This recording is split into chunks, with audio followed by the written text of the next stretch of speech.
He doesn't live in a mansion. He doesn't wear gold chains or drive luxury cars. Meet Captain Ibrahim Traore, the so-called poorest president in the world, yet the richest in courage, vision, and love for his people. In just 2.5 years, this leader has done what others spend decades promising in empty speeches. While some presidents beg for more time to finish the work, Traore acts, building schools, roads, and real security for Burkina Faso. He doesn't just talk about sovereignty, he rejects foreign exploitation, bans unrefined gold exports, and builds local industries to keep wealth at home. This is a leader who sleeps in military barracks alongside his soldiers, not in gilded palaces. A president who slashes his own ministers' salaries by 30% while raising civil servants' pay by 50%. A man who survives 16 assassination attempts because corrupt powers fear his integrity. Next to him, so many African leaders look like actors in a tragic comedy of greed,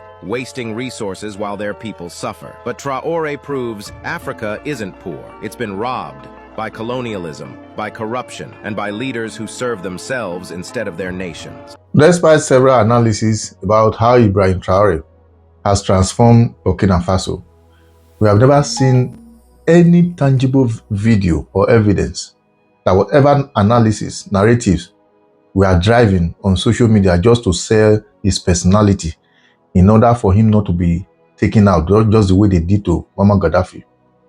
We have never seen anyone that they used to counter every of that establishment that he has done: roads, airport renovation, construction of different schools. No one have laid claim to the fact that every of the narration so far is a lie. It means any system of governance that we are practicing, so long as it's people-oriented, is giving the dividends of what the people want. The basic amenities are being given to the people. Life are now more meaningful than how it was before. I believe the name shouldn't matter. What matters is, are they happy? And that is what the West are doing at the moment. It's trying to sell the good for its own selfish interest. It's a dictatorship. We need democracy.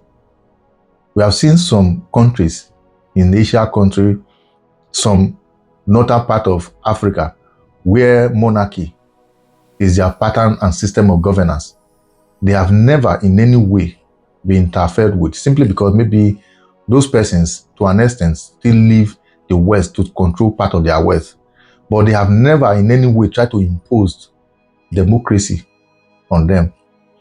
In all of this, if I come from a nation that is independent, and you are also coming from a nation that's also independent, coming from a continent as well, don't you think my country have the right to decide the pattern of governance they want for their country?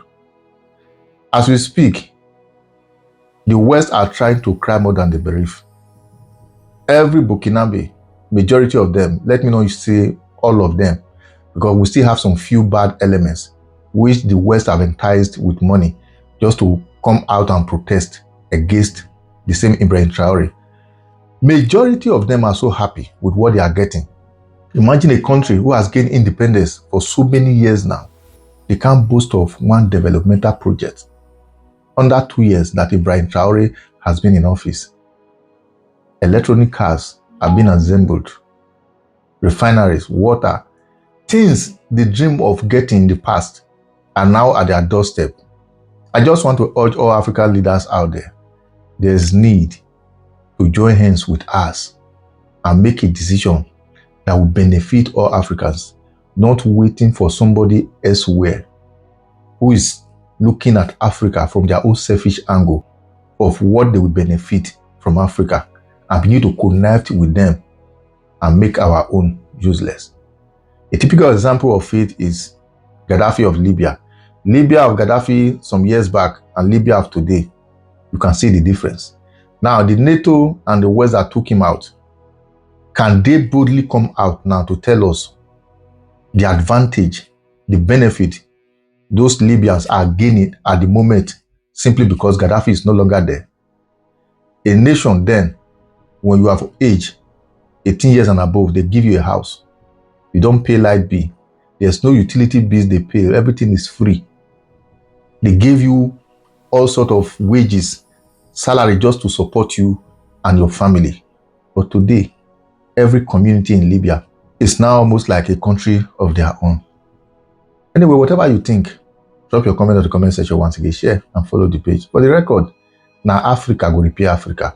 If you are waiting for someone else somewhere, begin to give instruction on how to develop Africa, we might just be sitting on the gunpowder, because anytime they are coming simply because of what they are going to gain, not what they are giving.